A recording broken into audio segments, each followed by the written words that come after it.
બનો તો સંતાનથી સેવા ચહો. તમે જો તમારા માતા પિતાની સેવા કરશો તો તમારે ગભરાવાની, ભય રાખવાની જરાય જરૂર નથી.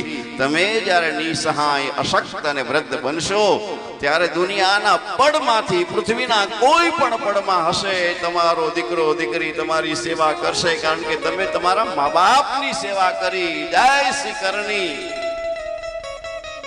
વૈસી ભરની.